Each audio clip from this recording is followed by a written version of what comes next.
escadrille d'oies sauvages s'en allait vers le sud, lorsque l'une d'entre elles ouvrit bien large son bec.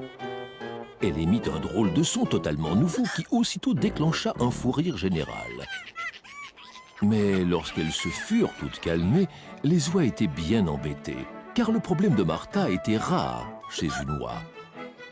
Et très vite elles comprirent qu'elle avait le hoquet, et il fallait vite trouver un remède pour l'en débarrasser.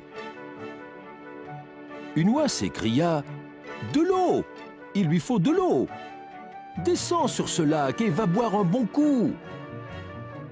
Elles piquèrent droit sur le lac et ensemble se posèrent.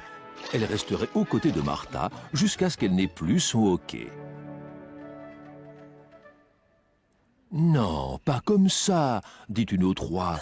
Tu dois boire avec une tasse en gardant la tête en bas. » Martha essaya cette astuce, mais à la 10e tasse, elle tomba à la renverse, tellement elle était repue. Heureusement, une oie infirmière connaissait un vrai remède. Une potion, elle prépara avant que le hoquet ne s'aggrave. Pouf! Quelle odeur infecte! Ça sent le poisson pas frais. Mais voulant en finir, Martha aurait avalé n'importe quoi. À la cuillère, elle but tout, et jusqu'à la dernière goutte.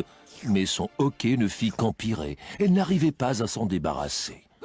Martha avait toujours son hoquet, et personne ne savait plus quoi faire.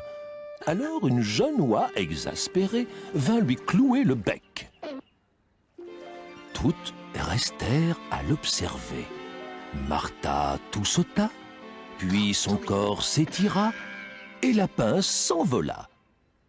Le hoquet était-il enfin parti? Et la jeune oie l'avait-elle guéri? Mais non, Martha se remit à hoqueter, et cette fois plus fort que jamais. Un comité se réunit jusque tard dans la nuit. Pour se débarrasser de ce hoquet de malheur, il fallait que Martha ait une belle frayeur. Les oies élaborèrent un plan qui dépendrait essentiellement de l'esprit et du savoir-faire de leur amie infirmière. Martha fut alors invitée à se faire ausculter. Elle fut bien examinée, et son cou en particulier.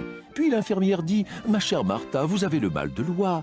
Ça n'est vraiment pas de chance. Ça ne touche qu'une oie sur 100. Vous allez avoir des taches et puis de très gros boutons. Votre plumage deviendra violet et bientôt il tombera par paquets.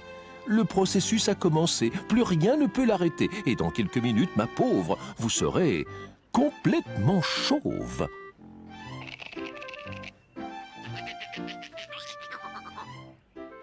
Martha resta bouche bée. Son cœur se mit à palpiter. Ça n'était plus de la rigolade. Elle était très malade. Puis l'infirmière fit remarquer que puisque sa mâchoire était tombée, elle était sûrement sauvée, car son hoquet était passé. « Il n'y a plus de soucis, » conclut l'infirmière ravie. « La maladie dont je vous ai parlé n'a en fait jamais existé. » Les oies ne pouvaient plus se retenir et ensemble éclatèrent de rire. Elles avaient un de ces fous rires qu'elles tombèrent à la renverse. Mais il est bien dangereux d'avoir le rire si généreux, et Martha était bien placée pour savoir ce qui pouvait se passer. Nos oies avaient tant rigolé qu'il arriva ce qu'il devait arriver. Elles avaient toutes le hoquet, toutes sauf notre chère Martha.